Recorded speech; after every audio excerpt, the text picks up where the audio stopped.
In September of 2015, I was head of department at one of the biggest MNCs in Malaysia. I had over 10 years of professional experience working around the world. I had copyrighted frameworks that I used all over the world. I had co-authored frameworks and concepts. I had given speeches at conferences worldwide. I had traveled to over 20 countries. I had worked and I lived abroad. But I was also diagnosed with hyperthyroidism. I had a goiter develop in my throat. I had uncontrollable spasms, and I had heart palpitations. I was also diagnosed with chronic depression, where I could break down into a waterfall of tears anytime, anywhere, and it happened more and more often. I had just turned 35. Heart palpitations. I decided to quit my job. It was both the easiest and the hardest thing I've ever done. Those first few days, actually weeks, of being unemployed were the hardest in my life. Everything that I had built, everything that I had become, just came to a screeching stop. For the first time in my life, nobody was expecting me to be somewhere, do something. Nobody was waiting for me. And I started to question my own existence. Nobody was expecting me. It's like that tree that falls in the forest. If everyone has forgotten you, do you even exist anymore? I spent the first few days of unemployment in bed, asleep. I would like to think now that I spent all that time catching up on a lot of lost sleep. But in reality, sleep, or that dream world, was just so much better than reality. I didn't want to get out of bed. I didn't eat. I didn't meet anyone. I just slept. And then one day I got up and moved from my bed to my couch. And I spent the next few weeks watching season after season of TV series. I watched the same movies over and over again. I ate instant noodle and junk food just because I didn't want to get out of the house. I made a perfect dent on the couch on the shape of me. My parents went mental. They were convinced without a job, I'm going to be homeless. They started emailing me job application, got opening here, got opening here. And in fact, I did have headhunters coming after me, calling me to go back to industry. It was I who did not want to go back. You know why? I really wanted to know how that season finale ends. On deciding what I wanted to do in my life, I decided to take it one day at a time. I'll get up, roll around a bit, and I wonder what I wanted to do today. And what had resulted was just a lot of random stuff. So let's see. I decided to one day get up and started baking. Oh, wow, this goes really fast. So I made muffins. That's orange poppy seed muffin. I picked up my guitar, started writing songs. I started a farm in my garden. I started planting vegetables. A lot of them died. A lot of them lived. But it took up my time. Then I went back to TV. I did some photography. I took an adult coloring book because that was in. Everybody was doing it. I decided I wanted to do that as well. And started doing a lot of random stuff. In December 2015, I was able to harvest these vegetables. And so when I made my noodles, I had free vegetables. I started a music review blog, which is okay. I found out how the season finale ended. And I could harvest fresh herbs from my garden to make beautiful mint tea. In January, I decided I wanted to go traveling. I got out, decided I didn't want to meet everyone, but I wanted to go places. So I went to South India for the first time. I traveled with friends, I traveled with strangers, I traveled alone. I climbed mountains. I visited temples. I went to volunteer on a permaculture farm. I hitchhiked a little bit, saw some places. I came back in February, and I knew what I wanted to do in my life. I wanted to start a social enterprise, and I wanted to do some good in the world.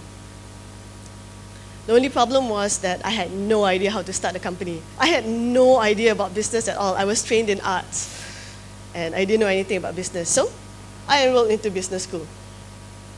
And I took the instant way. It's not the whole MBA program. I finished it in like a week. I still did a lot of random stuff at the same time because it's on a day-to-day. I woke up today, how did I feel?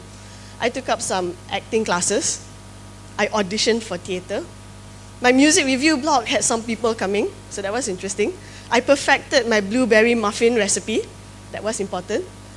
I started planting a lot more because I thought that was really cool. I had about 30 pots of different herbs and plants and vegetables. And that was important.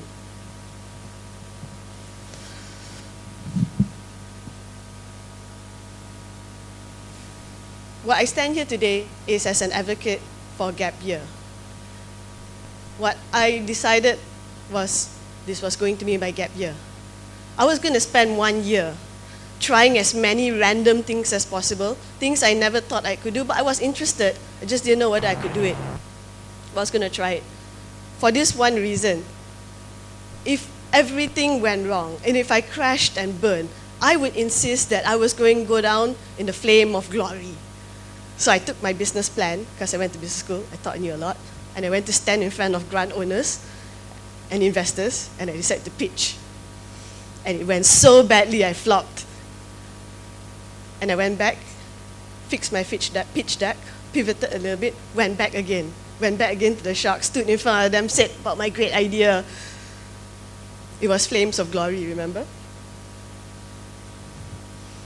Today, I'm the founder and CEO of a social enterprise. And our mission is for poverty alleviation. We're doing this through economic empowerment, through education, and through extended health care. We have a projected revenue generation of over R1 million, which exceeds the expectation of both us and our investors. We have a pipeline for development all over ASEAN to help alleviate poverty. So, I advocate the gap year because everyone should do it. Everyone should go out and have a chance to do whatever they want because you have one chance to do it after all this time. These are 6 pointers I have for a gap year. Number 1, begin on a new slate. New slate meaning don't wipe clean that new slate because there are a lot of stains on the old slate. There's a lot of memories on the old slate. Take that old slate and throw it away. Start with a new one altogether. A lot of people ask me nowadays, you have so many years of experience, decades and decades of professional experience, then industry that would pay you deep, deep pockets to go back. Why are you sitting here in business school with juniors, with undergrads, with people who are far, far younger than you? And the reason of that is clear for me, at least. I want to learn. I never want to stop growing. And it doesn't matter to me that I'm sitting among the peers of people who are way younger than me because I'm trying to learn what they are trying to learn too. Number 2, surprise yourself. Wake up and try something new. And it doesn't matter whether or not you think you can do it or you can't do it. You want to do it. And that's reason enough for you to go and try to do it. And that's really, really important because I wake up every morning and I'm still trying to digest my new title. I'm a CEO. And that still is mind-blowing to me. And I never could have stand here to say that if I didn't try to do something new.